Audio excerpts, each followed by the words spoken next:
এ বিষয়ে বিস্তারিত জানাতে বরিশাল থেকে সরাসরি যুক্ত হচ্ছেন রিপোর্টার অপূর্ব অপু। তার সঙ্গে আলোচনায় যুক্ত হচ্ছেন বিভাগীয় কমিশনার খলিল আহমেদ। অপু, দেশের দায়িত্বভার গ্রহণ করবার পর সরকার প্রধান তারেক রহমান দক্ষিণ দেশ জুড়েই যে খাল খননের উদ্যোগ নিয়েছে তার মধ্যে অনেক বেশি সুফলভোগী হচ্ছে বরিশাল বিভাগের মানুষ।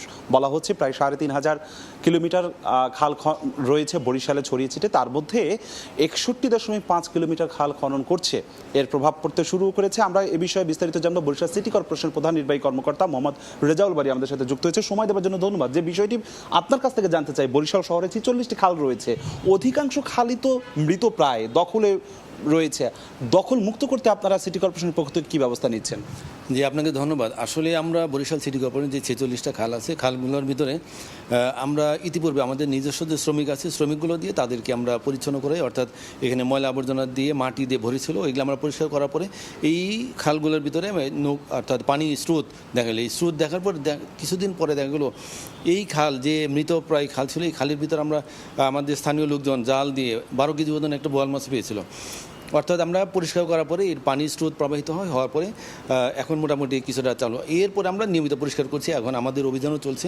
আমরা একটা 2 মাসের একটা অভিযান, সামনে যেহেতু ডেঙ্গুর মৌসুম, সেই হিসেবে আমরা এখনই 2 মাসের ভিতরে আমরা সকল খালগুলো পরিষ্কার পরিচ্ছন্ন। যে আপনাকে যেটি প্রশ্ন আকারে নিয়ে আসতে চাই, প্রধানমন্ত্রী তারেক রহমানের নির্দেশেই কিন্তু এখানকার প্রশাসক বিলকিস জাহান শিরিন তিনিও খাল খননে বেশ উদ্যোগী হয়েছে, কিন্তু যে প্রশ্নটি বারবার আসছে, খালের যে দুপাশে যারা দখলদারি করছে তাদের আপনারা উচ্ছেদের ভয়টা কোথায়, সীমাবদ্ধতা কোথায়? যে আসলে এখন আমাদের বর্তমানে যে প্রশাসক মহোদয় আছেন উনি আমাদের একদম অবৈধ দিয়েছেন এবং তিনি নিজে দাঁড়িয়ে থেকে, অর্থাৎ 2 পাশে খালের পাড়ে আশেপাশে যারা অবৈধভাবে দখল করে আছে তাদেরকে উচ্ছেদ করার সময় তিনি নিজে দাঁড়িয়ে থাকেন। অর্থাৎ এখানে অবৈধ দখলদারা যারা খালকে জীবিত করার জন্য, খালের প্রাণ ফিরে পাওয়ার জন্য, হারানো নদী যৌবন ফিরে পাওয়ার জন্য এই প্রশাসক মহোদয় নিজে দাঁড়িয়ে থাকেন। দাঁড়িয়ে থেকে এই খালগুলো যেন কোনো অবস্থায় এই অবৈধ দখল না হয় এবং ময়লা আবর্জনা যাতে ফেলা না হয় আমরা মার্কিং করছি এবং একই সাথে পরিষ্কার পরিচ্ছন্ন করছি। জনগণ সচেতন। এই পরিষ্কার পরিচ্ছন্নতা কি শুধুই মাত্র কি দেখানোর জন্য, নাকি সত্যিকার অর্থে টেকসই কার্যক্রম হবে? জি, আমাদের আরেকটা প্রোগ্রাম আছে। আমাদের হচ্ছে 46টা খালের ভিতরে আমরা 29টা খালের একটা প্রজেক্ট আমরা একদম পাঠিয়ে দিয়েছি মিনিস্ট্রিতে, এবং এটা শুধু একনেকের অপেক্ষা আছে। এটা যদি হয় তাহলে 29টা খালগুলো খনন হবে, বাঁধ হবে, ব্লক ফেলে এটা একদম 2 পাশে চলাচল ওয়াকওয়ে হবে, তারপরে লাইটিংয়ের ব্যবস্থা থাকবে, বসারও জায়গা থাকবে।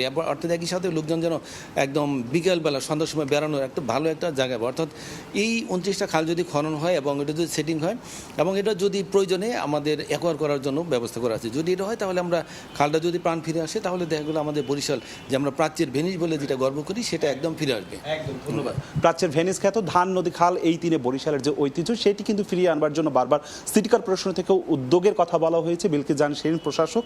তবে যেটি বড় আকারে সংকট আকারে ধারণ করে দুপাশে দখলদারিত্ব।